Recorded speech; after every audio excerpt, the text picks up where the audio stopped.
नमस्ते दोस्तों, कैसे हैं आप लोग। Welcome back to my channel. दोस्तों, आज हम जानेंगे कि कल से मतलब अप्रैल 2025 से टीसीएस में क्या-क्या चेंजेज आ गए हैं।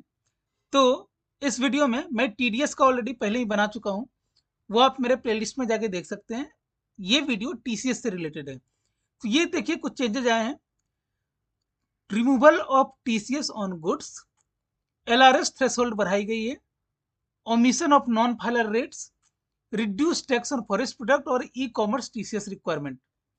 तो एक एक करके आते हैं। सबसे पहला है removal of TCS on sale of goods. पहले क्या होता था, अगर आप सेलर हैं और आपने 50 लाख से ज्यादा का गुड्स सेल किया है तो आपको टीसीएस कलेक्ट करना पड़ता था 0.1%।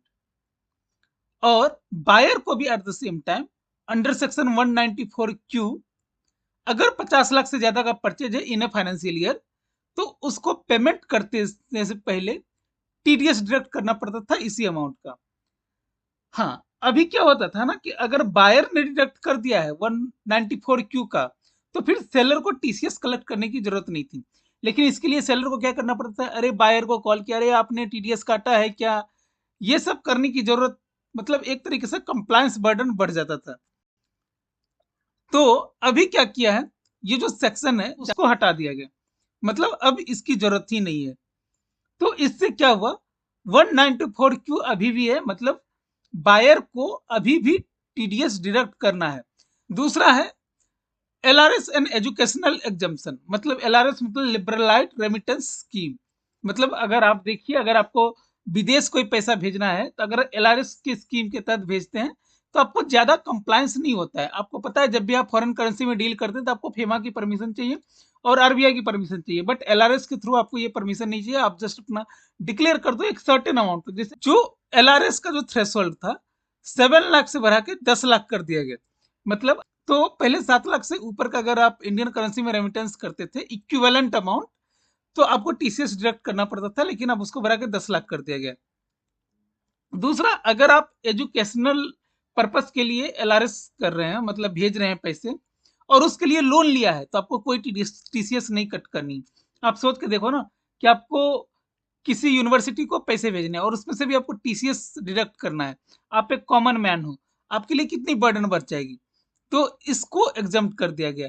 बट अगर एजुकेशनल लोन नहीं लिया है, डायरेक्टली मान लेते हैं खुद के फंड से मैं एजुकेशन स्पॉन्सर कर रहा हूं, तभी आपको ये वाली जो 10 लाख की लिमिट है इसके ऊपर आपको टीसीएस डिडक्ट करना पड़ेगा।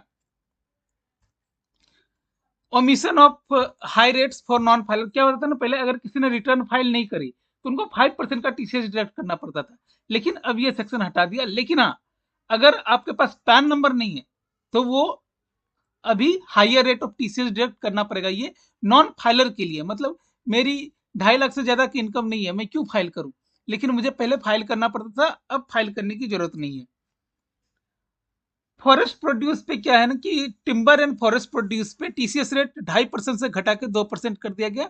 और प्रोडक्ट फॉरेस्ट प्रोड्यूस का जो डेफिनेशन है वो इंडियन फॉरेस्ट एक्ट के साथ लिंक कर दिया, जिससे कि एम्बेग्विटी हट जाएगी।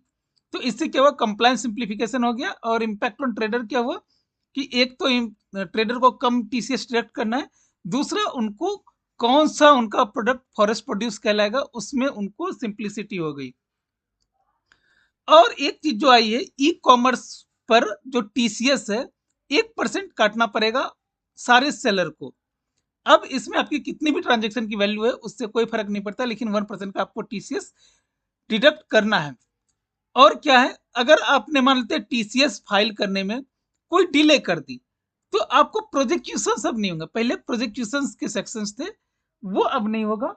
अगर टीसीएस पेमेंट में कोई डिले हो रहा है तो आपको उसमें रिलीफ मिली है, मतलब पहले जो उसमें पेनाल्टी वगैरह बहुत ज्यादा थी वो अब कम लगेगी। ज्यादा डिटेल के लिए आप मुझे कांटेक्ट कर सकते हैं। तो इंडिविजुअल और बिजनेस पे क्या क्या इम्पैक्ट आया है, तो सबसे पहले एलआरएस स्कीम का इम्पैक्ट आया है कि आप ज्यादा पैसे भेज सकते हैं। एजुकेशनल लोन से आप ज्यादा, एजुकेशन लोन में आपको कोई टीसीएस नहीं डिडक्ट करनी, तो एजुकेशनल लोन के लिए भी ये बेनिफिट होगा इंडिविजुअल के लिए। उसके बाद दूसरी जो बात है कि अगर बिजनेस के लिए क्या है, क्योंकि उनको टीसीएस नहीं डिडक्ट करना है तो सिंप्लीफाइड कंप्लायंसेस है। रेट रेशनलाइज कर दिया है टिम्बर वालों के लिए, फॉरेस्ट वालों के लिए, और डेफिनेशन अलाइन कर दिया गया है विथ इंडियन फॉरेस्ट एक्ट, तो वहाँ भी एक तरीके से कंप्लायंस का बर्डन कम होगा। ये समरी है जो मैंने अभी आपको बताया, वो उसकी समरी यहाँ पे आप इसका स्क्रीनशॉट ले सकते हैं। तो CA Ritish Raj is my handle name, you can find it on YouTube, Facebook, Instagram, x, LinkedIn. Email ID और फोन नंबर दिया हुआ है, आप मुझे कमेंट करके पूछ सकते हैं। और अगर आपको कुछ और भी सजेशन देना है तो आप इस पे दे सकते हैं। मिलते हैं फिर से आपसे एक नए वीडियो के साथ, तब तक के लिए मेरी signing off. Thank you so much.